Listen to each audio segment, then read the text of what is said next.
tell me something about your parents, sir. Yeah. Your mother was born where and when? Okay.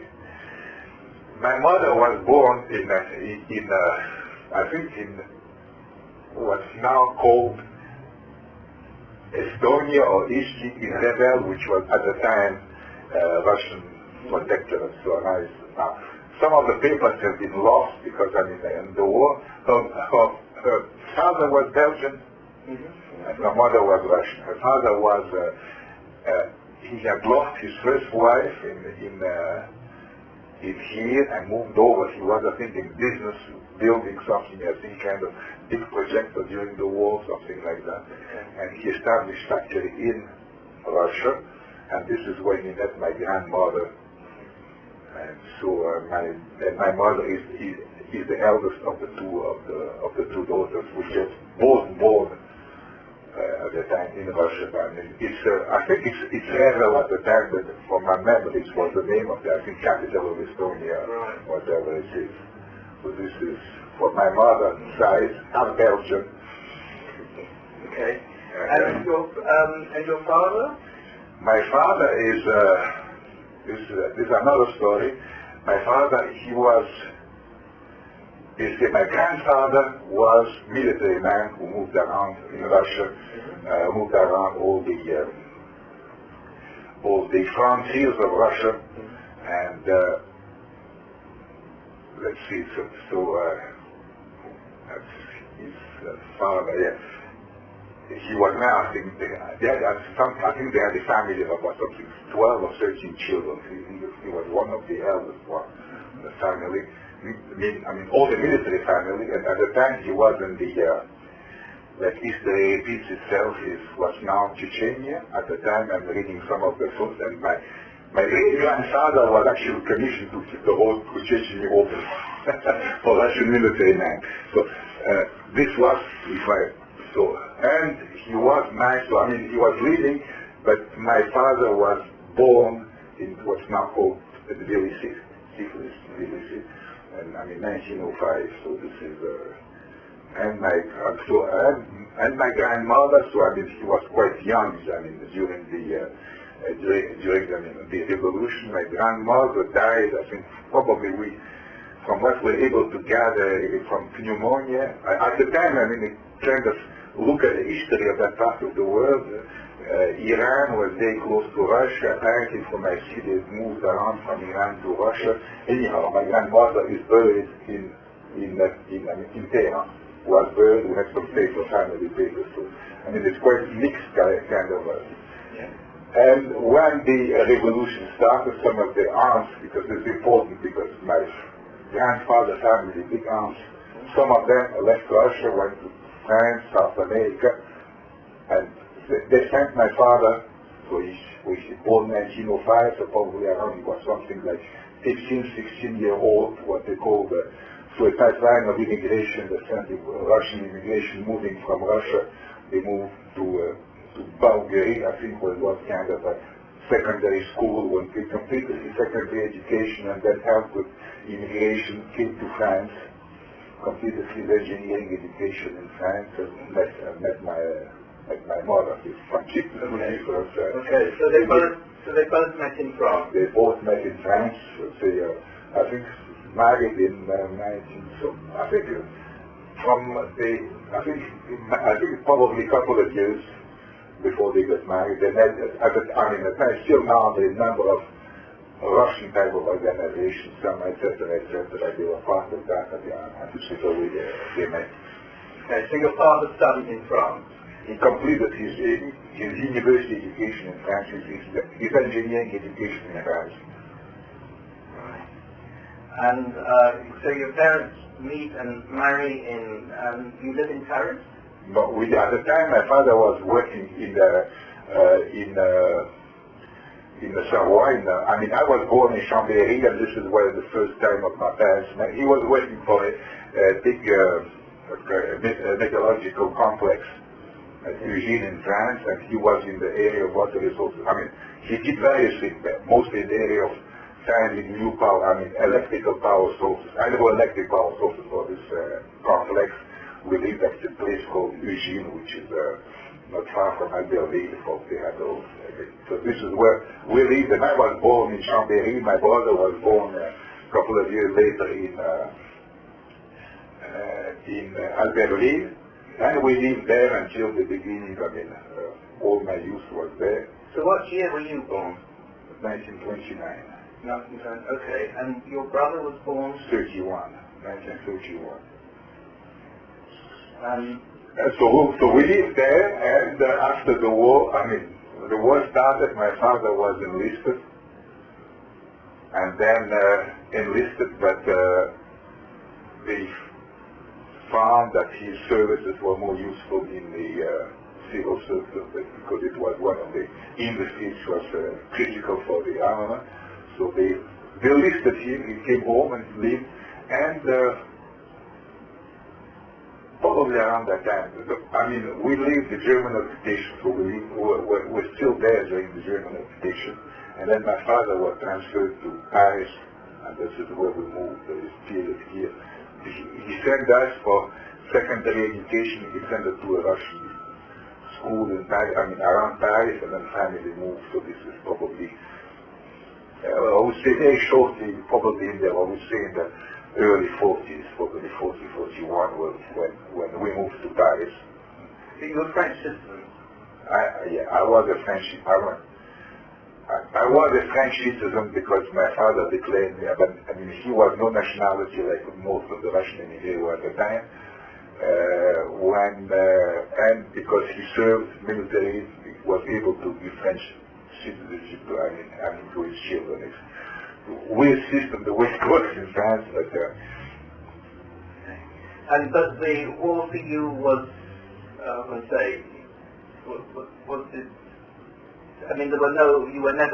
there were no penalties as having a Russian background, or? No, no official penalty. Penalty, social acceptance was probably the one school here. In elementary school in France, where being foreign, being sick, I remember actually the language at home was Russian, and when we first started going to primary school, I never knew a word of French.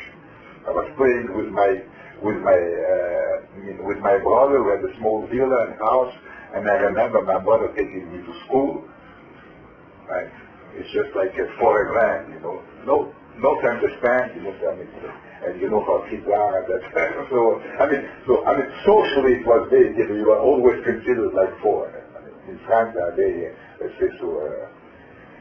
But then it passed, but when you come secondary education completed in the French system, forget about that. No problem of discrimination from that point of view. But, and then I completed my secondary education in France. You got your baccalaureate? Yeah, baccalaureate in France. And at the time my father was, he was working for Electricité de France, which is for PARC, was for the development of water resources outside of France. Around, I think, 40, probably around 51 days that was water. He went to spend about 1 year in the French West Indies and Saint-Pierre-et-Miquelon,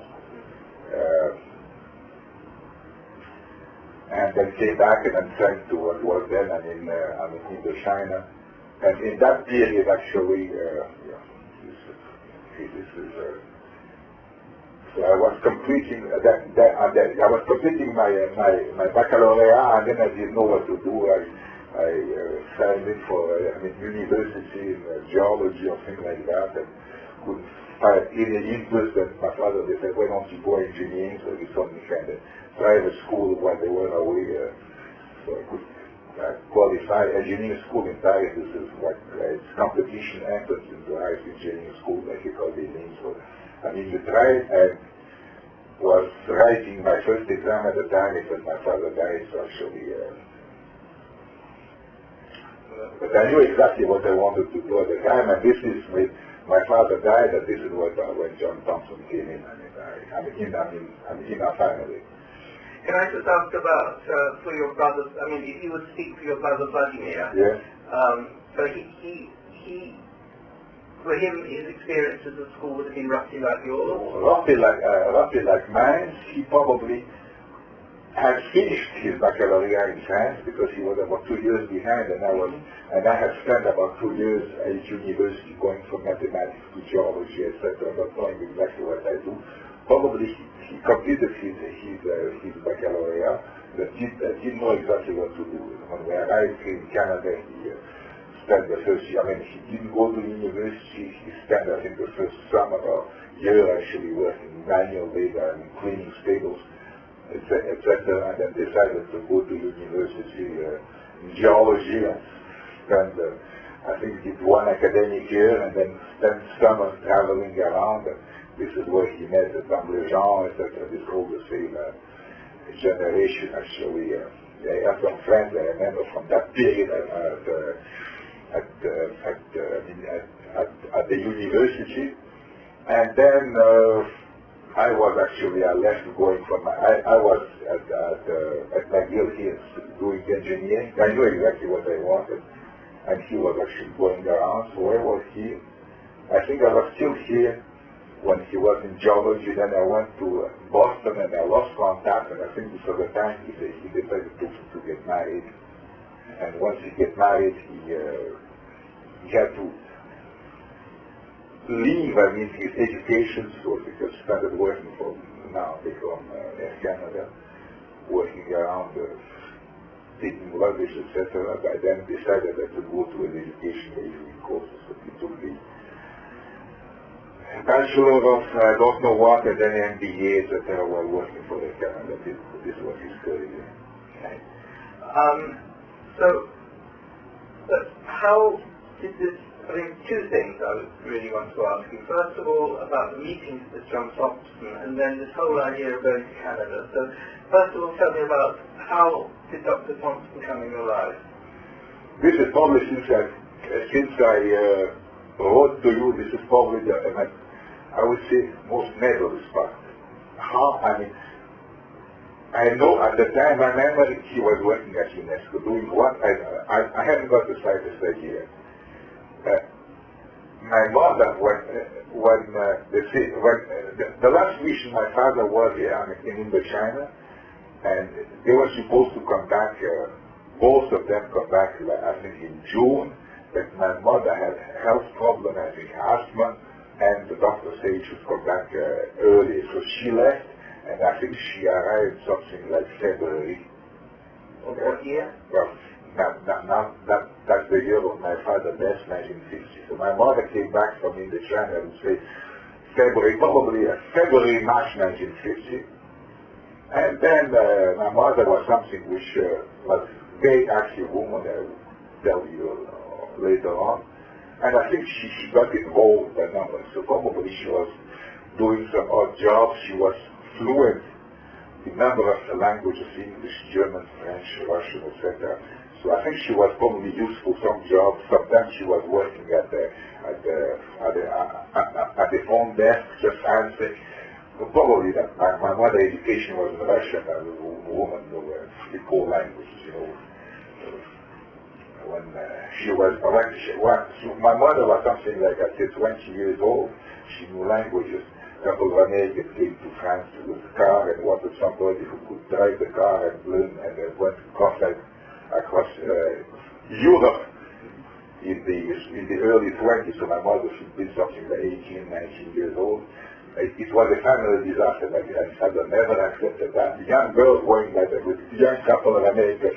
But we have pictured the family, my mother going around knowing 4 languages. It's very much the people who didn't know anything. So my mother was always active like that. So probably, I think she probably did engage some work at UNESCO. This is probably where she met. My best guess is that's where she met Dr. Thompson. And he had a good impression of her, but then when my father never came back, and this was June of 1930, then I think probably Dr. Thompson was probably the one who helped her most. In what way was he? Probably by just discussing, helping her, probably asking questions. But she had children with 20 years, Daisy, probably it was the person she could confide. because I don't know anybody else, maybe some social thing, but probably my memory that is something she was telling, and probably can look at me from the correspondence, something which she didn't want to bother the children. She was worried about the children. She had monastery, I mean, she had a pension from a state France, and didn't worry. But they were worried about the future of France. All Russian immigration at the time were worried about what would happen in France. Will the communists take over? This was kind of a... Everybody was scared after Yalta, the split Russian immigration, which lived relatively quietly in France until that period, was worried and wanted to move. Some moved to the US, some moved to South America, etc. My father, I remember, mentioned about talking about maybe moving. He didn't want to go to North America. He didn't feel like. He had a good friend who was a medicine doctor in what's now Belgian Congo at the time, and he said, why? Maybe so I don't remember family, why don't we move there? Then his work mission took him outside, but this was, so my mother was worried about the children, how to complete my education. I knew exactly where I was going. I was going engineering. It took me about 2 or 3 years. My brother still did not. He was the opposite, and I think probably what I would guess Dr. Thompson at the time, and he was on his, I don't know, recommendation that she decided to move to Canada. I think but my father, when he spent a couple of years before, he spent some time in the French West Indies, and then his mission order was to go from there to Saint-Pierre-et-Miquelon to do some prospecting that, and on his way back, at the time he stopped in New York and stopped in Montréal, traveling, and when he came back, he says, I remember he was telling, I don't like the US, I wouldn't like to leave. Montreal was a nice place, I would make it like this kind of stay. And when Dr. Thompson, who had some contacts here, said, why don't you move? My mother discussion, my mother telling him that, he said, why don't you go there? My mother said, we don't know anybody, don't worry, I have some good friends to Harvard. Okay. So here, she introduced the Harvard, and we get rid of our apartment, sold whatever we could sold, took the boat and came to Canada. It was end of July 1961. There's one other thing I want to ask you. Yeah. What religion were you? We're Russian Orthodox. So, and that's how you were always brought up, and you say you were always Russian Orthodox? Yeah, always Russian. This was. We're born and raised in that religion. Never. Okay. But my mother was very open from that, and this is why at the time she was involved with Eau Vive, etc., and the participation. So okay. Now that's another thing I want to ask you. Did you ever go to Eau Vive? I didn't go. Myself, my only contact was probably a couple of meetings in Paris, and John Thompson had, I think, kind of a residence sometimes outside of Paris, I would say, because I remember, he had a nice garden around, and I know, Klaus, Sebastian, Klaus, for me, still Klaus, Sebastian was with him at the time, and I remember that, and had a German Shepherd dog. My memory at the time, and we know on a couple of occasions we visited that place, and my brother kind of get close to Sebastian, but it was most, I think, and get some contact. After that, my brother was working for Canada Youth to Travel, and he told me, I was in Paris, and I met Sebastian, etc., on a couple of occasions. And I was, let's say, he was the social man, I am most kind of a... So you met Klaus, and that would have been in 1950. The only day my mother arrived at February 1950. My father died 13 June 1950, which is the birthday of my mother. So kind of, always kind of shocked, with your birthday you learn that your husband is dead, and we left Canada something like 28th of June July 1951. So, everything should happen. I mean, this is something which you cannot move, let's say, the date where I had in Montréal, August 2nd, which was my brother's birthday. So that date is frozen in my mind. So, you met, but Klaus was, how did you, I mean, what did you make of Klaus? I mean, we made at the time, of my understanding, was something which Dr. Thompson had adopted. I didn't know, but he was considered, I think, I mean, his adopted son. This is, I mean, Did you meet Klaus's brother? No. Or did you meet any? I didn't even know. I didn't even know there was as a brother to me, Dr. Thompson Klaus. This is only.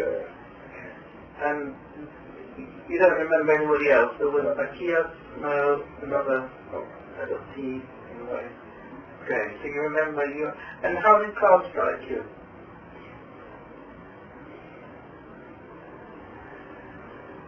Well, this is a tricky question. Strikers,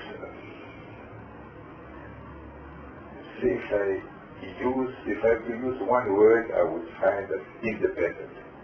I don't know why. I would like to say the word not obedient, but something who why? But I mean, this kind of impression 50 years later, and kind of, he knows, he doesn't always say yes. He had probably had discussion with John Thompson on some issues, but didn't agree, but he knew what he was doing. This is probably my definition of independent. Maybe I'm completely wrong, but if you ask me, this is what my feeling would be. And you spoke to Klaus in French? I didn't know any other language, so it was written as French. And he could speak French, okay? Yeah. And he was going to school or what?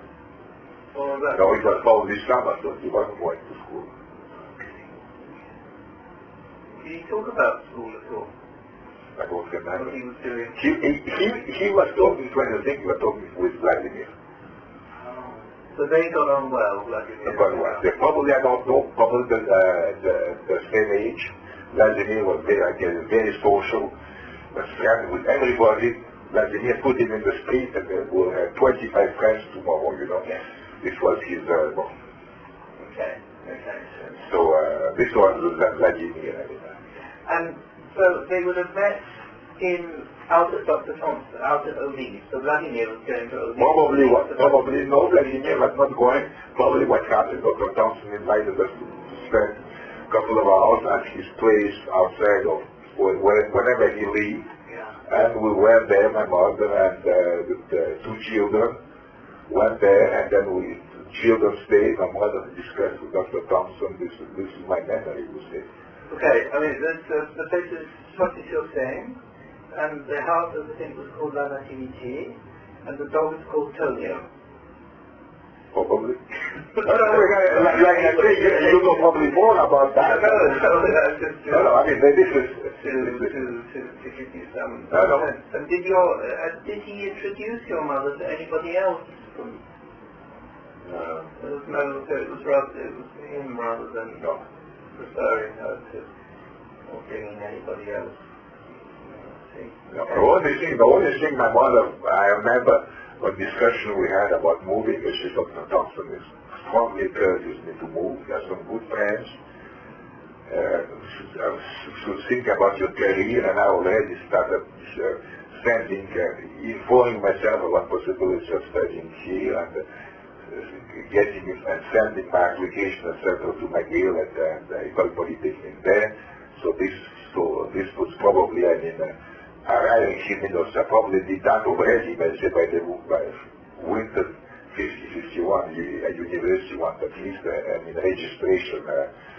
But the winter, probably January, February 51, I was already sending in my state of my education to McGill and École Polytechnique, what went around. Two choices here to make a case.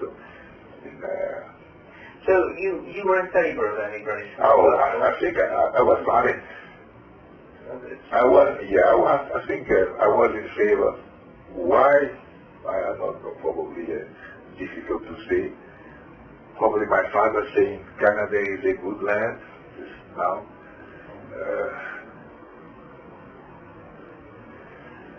Probably the perspective of a professional career in France was relatively difficult for non-French born people. And I know that my father suffered from some, a couple of good engineers, but he would never, let's say, reach.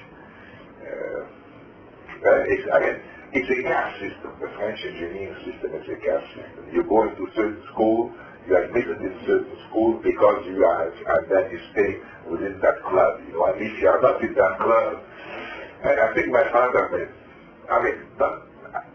we felt that. So I probably said myself, okay, Canada open, everything, every opportunity open to you.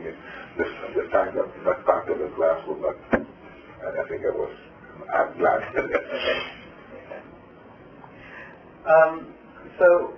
And Vladimir, he was in favor too, or?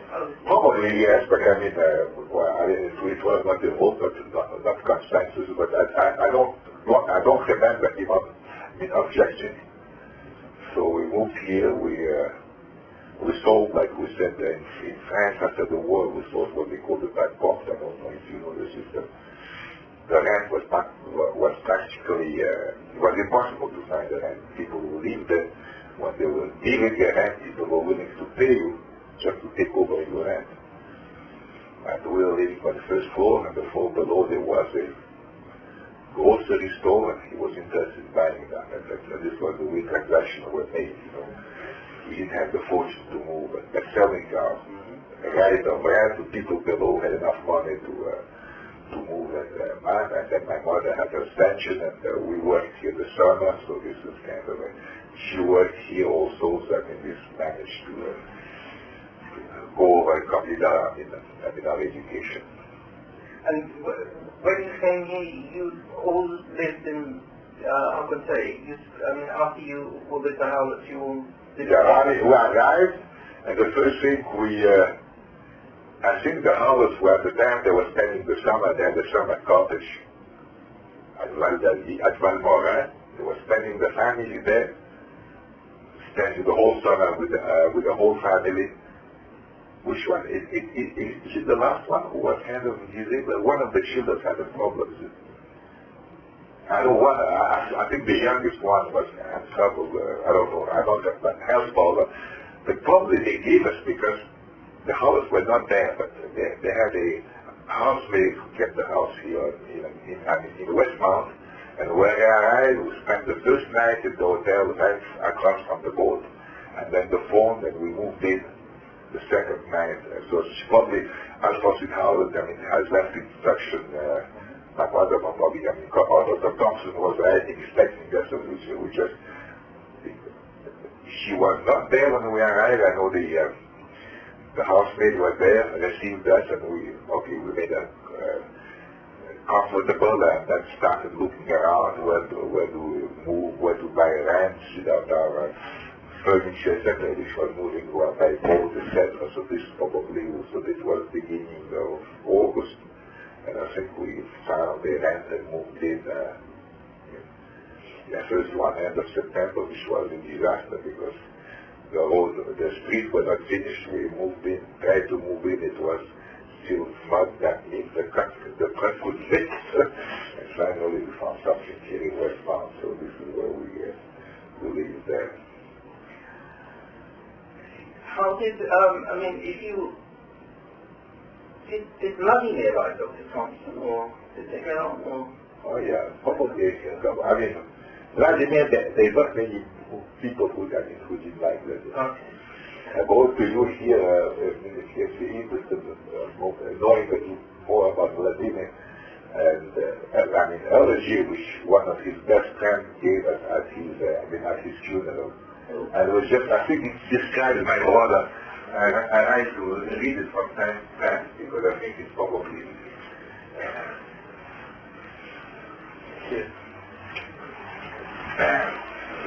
Oh, Vladimir, he's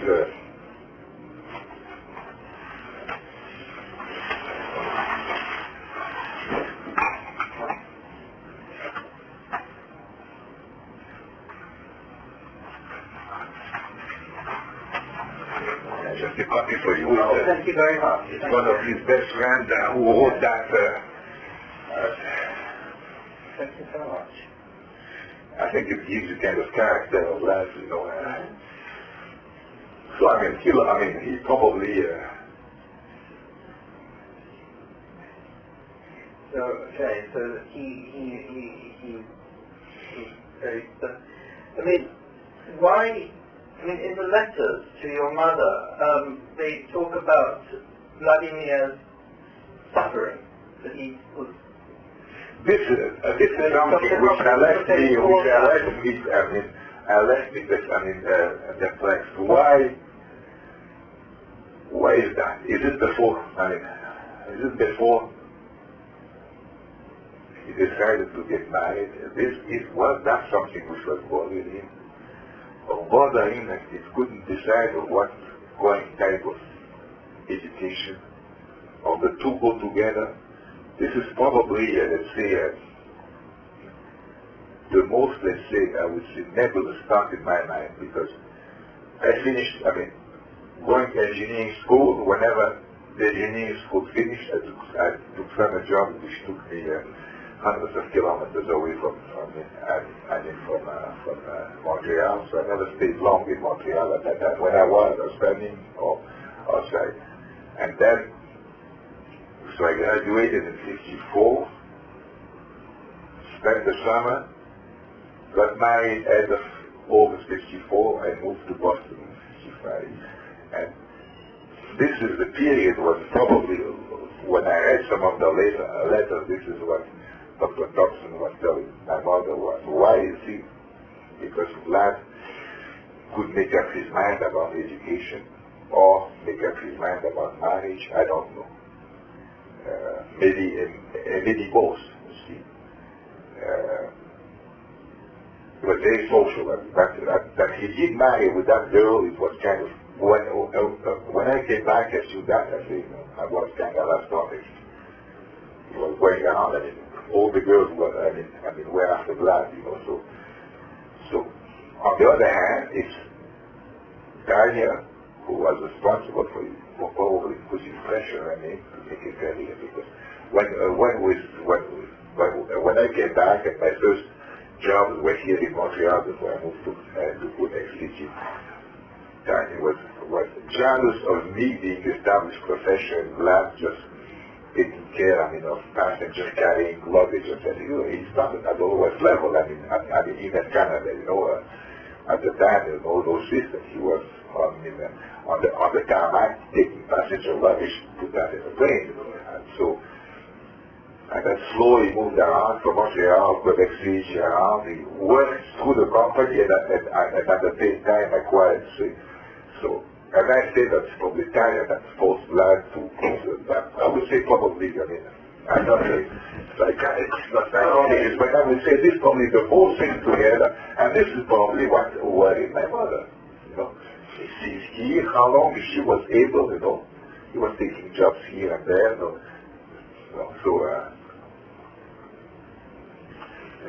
mother, takes, like I say, from me, she never seemed to be worried about me, but I know that about my mother, she was worried, So this is probably why, and this is what strikes me, because when I read that letter, Dr. Thompson replied to your letter, I feel that probably she was talking, writing on top of something which I don't know anybody around her to whom she could. She got good friends, probably Alphonse in the house at the time, but they're more kind of talking about Dr. Stern, Dr. Howland, etc. But I don't think she would go that far. That somebody, I don't know what she has written, but looking at Dr. Thompson, answer, this is a reply. Yeah, I don't know either. he kept no letters. I know, but you know probably because he wrote some of the things back to Sebastian, so probably a little bit. I mean, he mentioned you in the letter, and you and so on, and I think he had a sense of concern. Or, I mean, even when he was in France, he had a sense of concern. Oh, okay. For Vladimir. No, this is probably like you say, a kind of not knowing exactly what he wanted. I don't know. But I mean, it's not as if I would say he was unsettled, but there was never any. So he's not. He's mentally absolutely healthy. Oh no, it's not that. It's just kind of my life is nice, girl are nice. What should I really know? What should I worry? You know. They more pleasure than education. You know, this kind of stuff. Especially, I mean, Orlando, 31, born in 31, it was 10 years in 1941, the World War, you know, so I mean, kind of a young child, you know, living in that type of situation, married, German occupation, etc. I mean, U.S. occupation, going to the places for spending the summer, you know, it's I mean, he's always 10 to 16 years old was back in that context. So, I mean, okay, so he's like, I mean, I would have said that Sebastian was streetwise. I mean, Sebastian was sort of knew how to. Okay. He was quite, he was a bit wild actually. Yeah. Okay. Okay, so that, I mean, and then later on, did you ever hear anything more about Dr. Thompson? Did he just back? I mean, the only thing I know that my mother kept, because I remember I would never could find out, she had a picture of Dr. Thompson. She kept she had a picture of my father, children, etc. and had a picture of Dr. Thompson. Kind of like a 4 or 5 pictures. I mean, she kept on her desk, and I know that Dr. Thompson was there.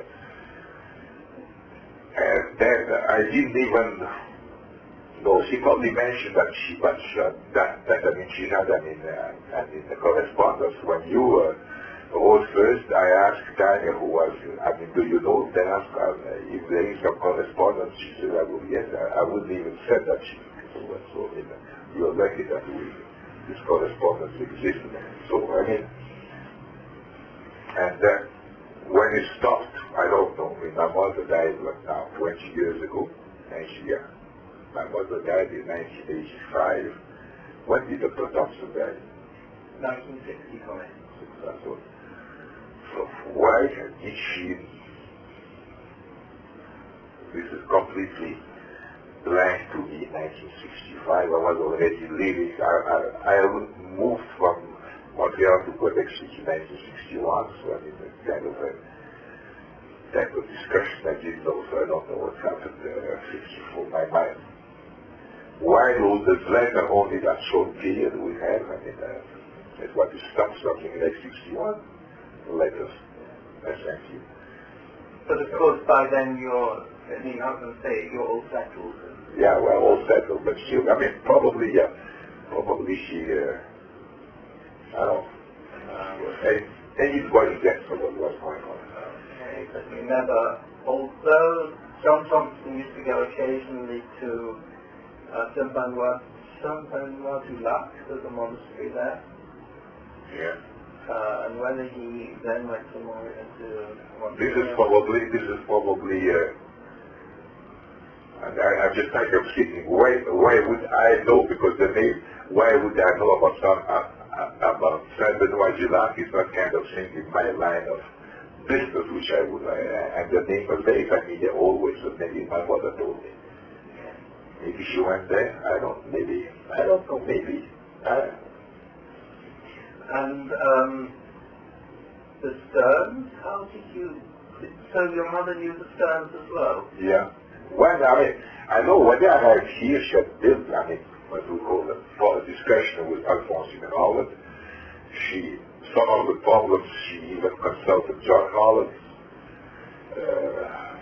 And then John Howard, I think, directed her to some of the questioning, etc. she got. I mean, she could, I mean, she never, my mother could, I mean, when she died, in 85, it was as if my father had died yesterday. She never forgot that, you know.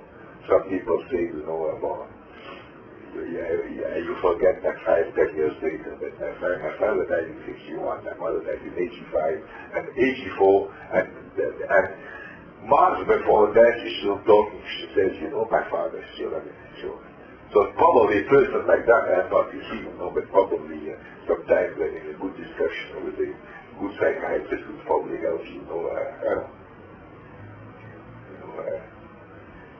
we're not going there. My father died. She was 38 years old, I mean, young, you know. So she never got over it. She never got over the thing, you know. And certainly, I mean, something, I don't think she had anybody else, but I think Stern, I mean, the two doctors she consulted, let's say, doctor, I mean, how the cancer, so how often I would see, but, okay, so she was really suffering. I mean, I know certainly, I mean, somebody cannot leave, I mean, it certainly suffers, I mean, but, it's like I say, engineering, etc., but there's kind of a living wife. We have been married for 50 years, my wife and me. It's difficult to me to understand what's happening after 20 years of marriage. One of these leaves, I mean, it's kind of what right now some people 2 years later remarry, etc., but my mother never even mentioned this possibility of ever remarrying. So, I mean, and probably, I mean, all the people were compared to my father, and this is, I mean, kind of image, you know. So, did your mother work here professionally? I mean, she never had a profession. Here she worked as a sales lady in a store, you know, downtown Montréal. Through the house, once again, she knew, I think she met the woman who had one of the fashionable gift stores here downtown Montreal, and she was speaking good French, English, etc. I think she worked here. This was her, let's say, occupation she did have, and then she started traveling around where the cousin was in Central America, and there was grandchildren that she went there, she helped with his children, grandchildren over there. She's never had any grandchildren from outside. She took care of of her sister's grandchildren when she traveled South America. She always But your brother had children? Had one child. Had one child. And he has 3 grandchildren. Okay. And I have 3 children and no grandchildren.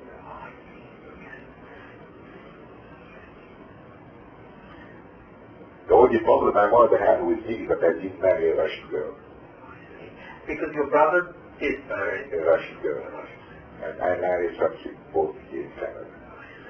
And this was the kind of way. She never accepted that also. So your mother had contact with the Russian community? Yeah? Oh yes, she was the Russian community. It's Russian Church. We had community Russian is probably by then. We have 2 Russian churches. Depends on your line of authority to whom do you report. There are 2 Russian churches. She was there. Present, and this is usually the focal point being Paris, Montreal is the church. And your mother was, I was going to say, a devout Christian. Was she a devout Christian? Oh yes. And was she interested in other faiths, or did she talk about other faiths? I think she was curious. She was, contrary to other people, she was not, let's say, what is the word to say, some people are kind of a tendency to denigrate all the churches which are But she accepted all churches. It's such part. I mean, they were all Orthodox, but at the same time, I mean, united to her, you know.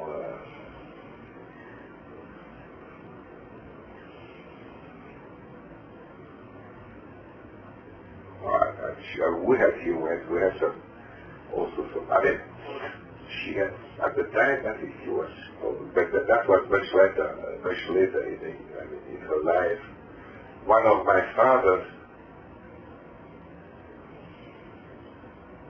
when we lived in Paris, we lived in a pathway, a Russian parish, and a very young priest arrived, and my father came my father was very religious, and very close to him, so I mean this was, and came, and then what happens, a number of years later here, this priest was in Montréal and become bishop and archbishop of the Russian community, and mother can stay close to him, etc. Did John Thompson ever go to the Russian Orthodox Church? I think yes. A reaction, I think probably, I would say, to be Russianist, which is kind of special when Russian history is where everybody goes there. There's kind of special series of services, and I would say probably my mother would take it to that. I have no assurances that like my mother, I would say she probably took Dr. Thompson. But this is like I say, it's a guess. I don't know what you're going to do with that. I probably hope guesses that proves is what that so you're not, but you say that it was a pity actually. But he was not a Catholic at the beginning, because he did convert to Catholicism. He converted to Roman Catholicism here in Canada in 1944. Okay. And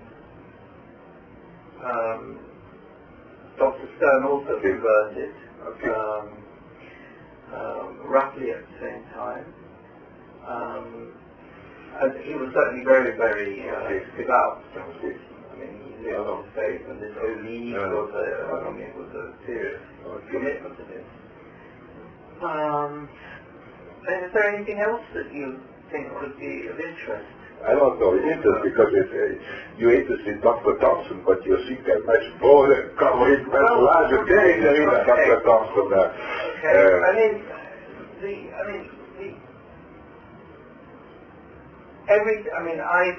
Because there are no cases and so on, and because the life is so complicated and mysterious in many ways, I just have always followed every name if I can locate the person. And in your case, the letters were amazing. I mean, they were very serious, and they were amazing partly because of what John Thompson was saying about Eau Vive, when he writes. He's talking about his complete independence. And the other thing that interested me in a way is that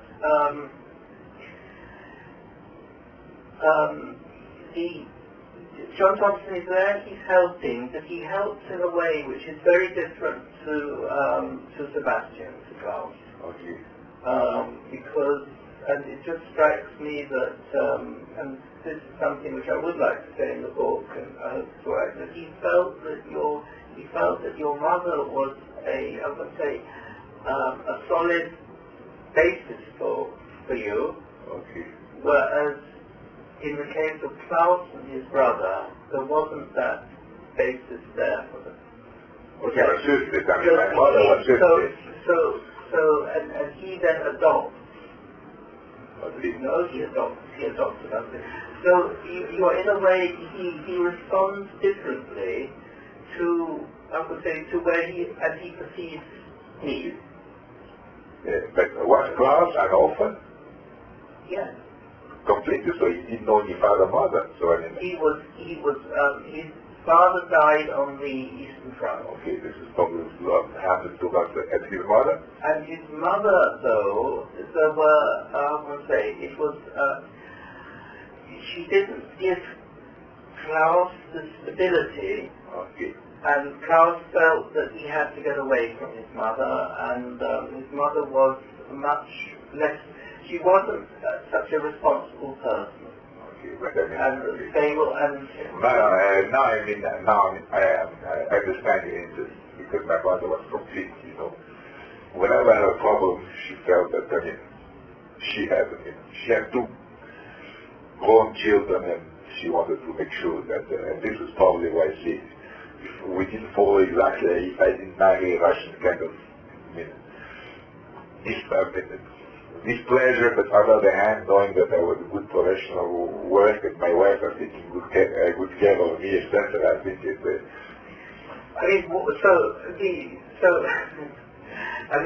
so in a way, what interests me is what is John Thompson felt that the love of the mother was absolutely essential for the well-being of the psychological development of any adolescent and any child.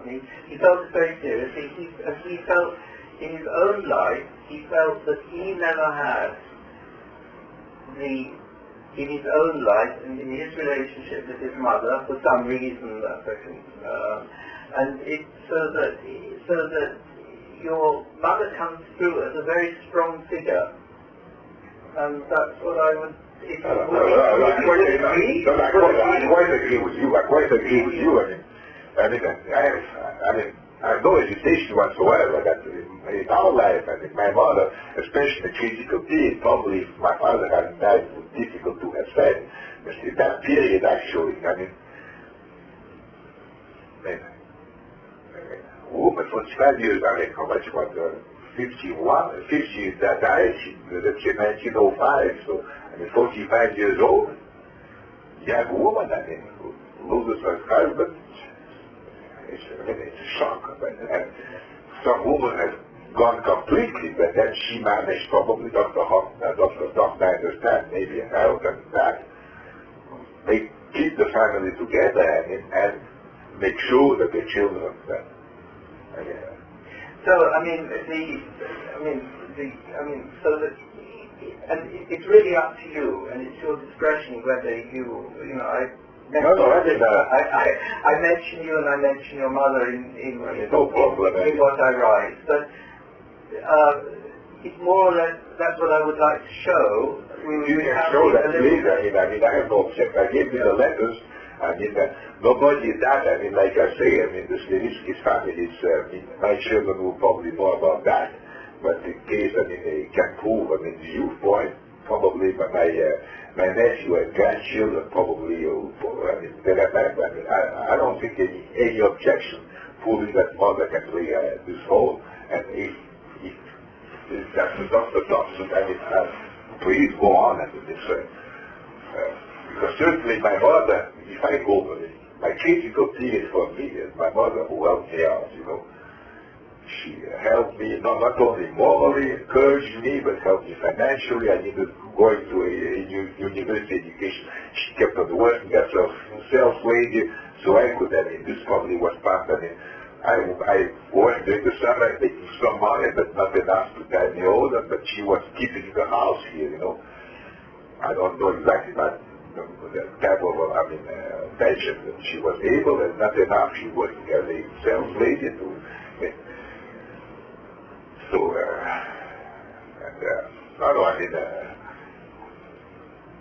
the role which my mother played, certainly would be...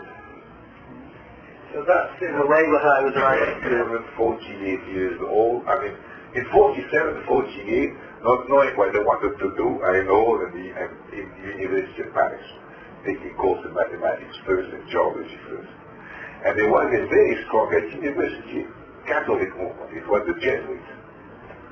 And they can open you didn't live there, but this permanently ongoing discussion about the role of church. And I remember was kind of church and communism, but the two kind of opposing forces. And you had regular, within it was just opposite the entrance of the faculty. You came in here, you had good discussion. And this strikes me kind of thing, in Paris after the war, you had needed those type of things. You knew it was run by Jesuits, but they didn't enroll us, And the interesting thing about Eau Vive is that it was, as well, it was ecumenical. It was in the precincts of the Dominican order, but it was open to people who, of course, Klaus was German, so you didn't have to bestow, which was remarkable, but there were Jews, there were Muslims, there was Hindu. Just like the group I mentioned in Paris, it was organized, the Jesuits were open to having people who did believe, atheists, communists, Jews, I remember, and Catholics, and I was probably in it. So it was kind of forum Egypt was trying to promote this type of thinking. It didn't ask me what religion I was, but interested in searching people there, and it's a kind of, I would guess probably after the war, probably some people felt the need to think about some of those issues and discuss some of the issues. But the issues were complicated, and they were made more complicated by the fact that the church hierarchy had collaborated with the Germans. Yeah. So there was a tension between, say, the philosopher Maritain. It's Maritain a name that... The name certainly mentions me. I don't know, but this is some of the names which my mother mentioned to me. So I wouldn't go further. I only said a lot of Maritain, my mother mentioned the name. See, Maritain is a Catholic philosopher, but he decides to leave France to support the Free French movement, and then he comes back and de Gaulle appoints him as ambassador to the Vatican, but in order to pressurize that most of the French bishops should be removed. That's the aim of de Gaulle, because of so that the church is in itself it's attention. And Maritain lectures in Eau Vive on philosophy, and the other person who appears there is the papal nuncio, Roncalli, who is completed by Pope. Yeah. The name Roncalli doesn't mention, but Maritain, probably my mother, probably went to some of the lectures Maritain Eau Vive, probably I don't know any there. But certainly the name and that. When did that happen? I couldn't. But the name is certainly, when you mention it, is something like Manier, like that. It keeps in my mind something which is not some of the readings I should have spoken before. And that's, I would say, that's so that religion has to be, the Catholic faith has to be reconstructed in some way, and that's what they're trying to do at Eau Vive, and so it's... That is probably the reason why the Jesuits established that thinking group around the University of Paris, which was really free thinking at the time, and trying to convince people and force discussion, etc. So this is probably, I didn't realize the broader concept, but now it makes sense that